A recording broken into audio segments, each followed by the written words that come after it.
I would like to have the pleasure of welcoming our two panelists on stage. We have Mr. Zhen from the NDRC and Mr. John Ashton from the British government.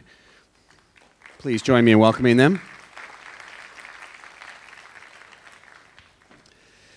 I'll give a brief introduction. I think you can read more about the panelists, but Zhen is the Deputy Counsel in charge of climate change. It's a Deputy Director General level at the NDRC. Zhen has a long and distinguished career, 25 years with the NDRC, working on a variety of environmental policy and cooperation issues, including the Mekong River neighboring countries with China, but is particularly well poised to talk about China's environmental and climate change policies. So I'm going to first turn the microphone over to Zhen, who will talk for a few minutes, and then to John, who will talk about the situation from the UK perspective, and then we'll open it up to your questions. Zhen. Hello, everyone. Since you still don't have the headset, I have to speak in English. I joined the Department of Climate Change of NDRC just last year. And after I joined this department, I start my job first by drafting a guideline for the low carbon economy, and then I turned to drafting a law on climate change. I'm not really fully participating the negotiation, and for me, this session is kind of challenging for me. Rather to talk about the details of negotiation topics, which you may find Chinese positions and so on, I will share with you some of the our decision-making process and about our domestic actions, and maybe that's also relevant for you to understand why we take some positions in the negotiations.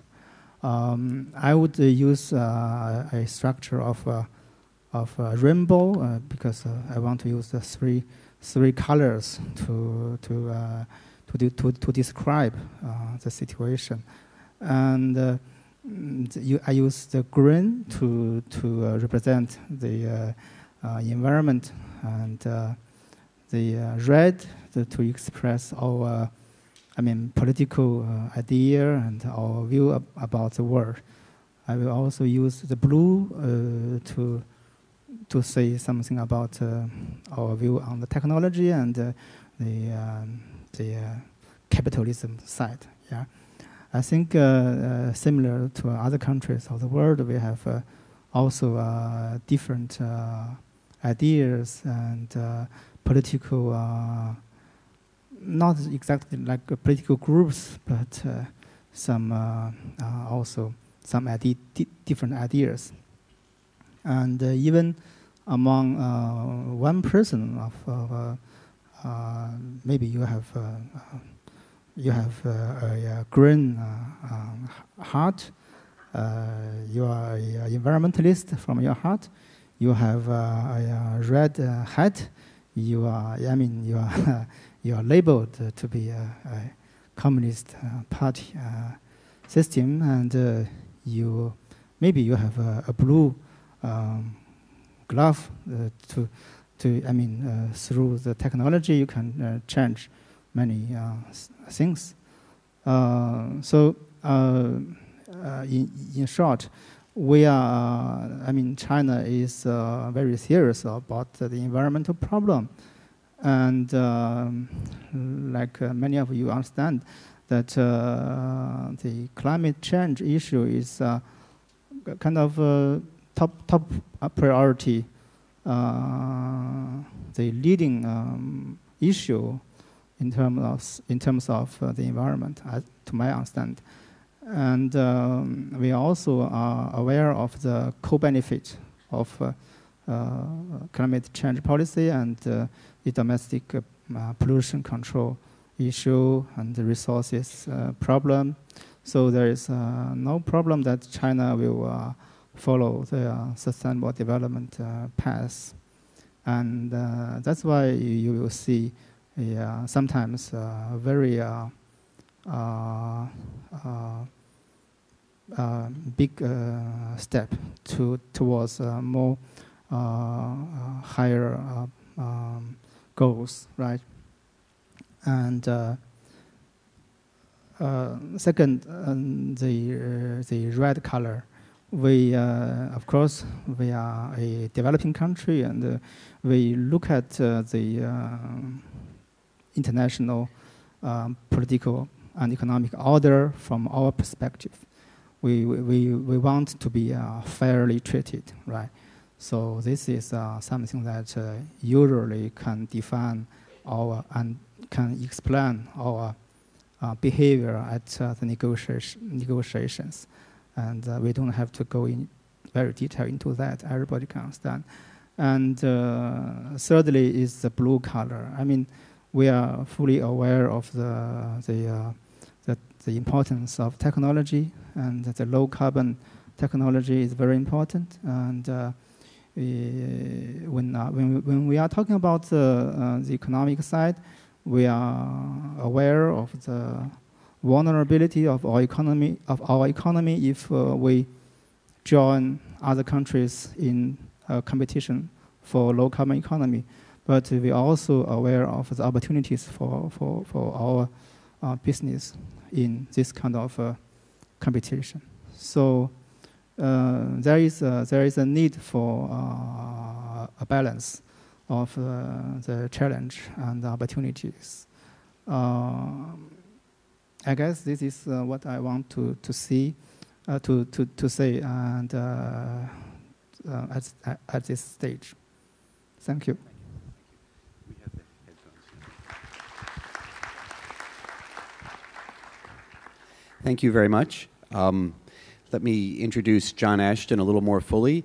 John reminds me that the last time he was in this building was on a very rainy night, June 30th, 1997, when he was finishing his stint working for the last governor, Chris Patton. So John is well experienced in Hong Kong and speaks Chinese, but for most of the intervening years has been involved at the Foreign Office, left to join a think tank, and has come back to join the government and has been serving since, well, I guess since June 2010 as Foreign Minister William Hague's special representative on climate change. And John's real task, as I understand it, and John will correct me if I'm wrong, is to build political support for the necessary governmental legislation and treaties to combat climate change. And John's going to talk for a few minutes about how he goes about that job, and then we'll open it up to your questions. So thank you very much. Thank you very much. What I most remember about that night was that I had just bought myself a new suit for the occasion, and it was completely wet because those of you who were in Hong Kong that night will remember that it rained all the way through, and we had had a ceremony outside before the ceremony in here. So it's nice to be in this building in a dry suit. But it's also, for me, coming to Hong Kong is not a matter of visiting, it's a matter of coming home. I've lived in Hong Kong for 6 years of my life, and I'm proud that Hong Kong is part of me in that sense. I'm also proud that Hong Kong is a place which is taking a very active part in this debate, because I think there's no more important debate that we face in this interdependent global economy that we're all part of than the debate about climate change. We have built ourselves, since we first started talking about this issue, a mountain of words over the last 20 years. Communiques, analyses, books, treatises. We have a mountain of words, but if you actually look at the effect which those words are having on the cause of the problem, it is almost invisible. You need a microscope to see it. And the reason for that is that for all of the exciting developments in low-carbon technologies, low-carbon investment, the momentum of high-carbon investment is still orders of magnitude in the major economies greater than the momentum of low-carbon investment. So it's a reason to be very humble about the progress that we've made so far. And I think the first response to that is to really sort of dig deep and try to understand what this problem is about. And I think investment is a very good place to start. This is about flows of private capital, and how do you shift them from one direction to one destination to another. The International Energy Agency, which, by the way, is on the front page of the Financial Times this morning, pointing out that a strong response to climate change is quite a good way of reducing volatility in global oil prices, which is something else we worry about. But the International Energy Agency estimated last year that the world will deploy something like $26 trillion of capital investment in energy and transport infrastructure over the next 20 years on a business-as-usual basis.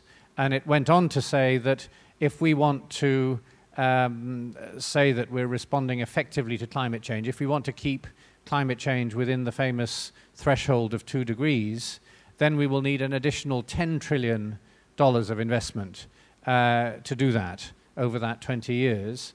But at the same time, if we can find a way to mobilize that additional $10 trillion of investment, we will make, in effect, an offsetting saving of something like $8 trillion, because we will be paying less for energy, reducing our dependence on oil and gas in particular, and also reducing the volatility in the prices of energy and energy services. And I think at that level of approximation, $8 trillion and $10 trillion are pretty much identical numbers. The overall message from that analysis is that this is a transition that we can afford in a macroeconomic sense. Yes, there are additional costs, but there are also offsetting benefits, and the world is wealthy enough to afford them if you just look at it as a kind of overall set of numbers. The problem is that that's not how real-life decisions are made. Real-life decisions are driven by politics, and hidden within those numbers are, first of all, a very rapid pace of change in all societies. Climate change is probably the only problem we have ever faced that actually affects everybody in a tangible way. There's no other global problem or local problem that has the reach into people's lives that climate change has and will increasingly have, whether you think about climate change itself or the policy responses to it.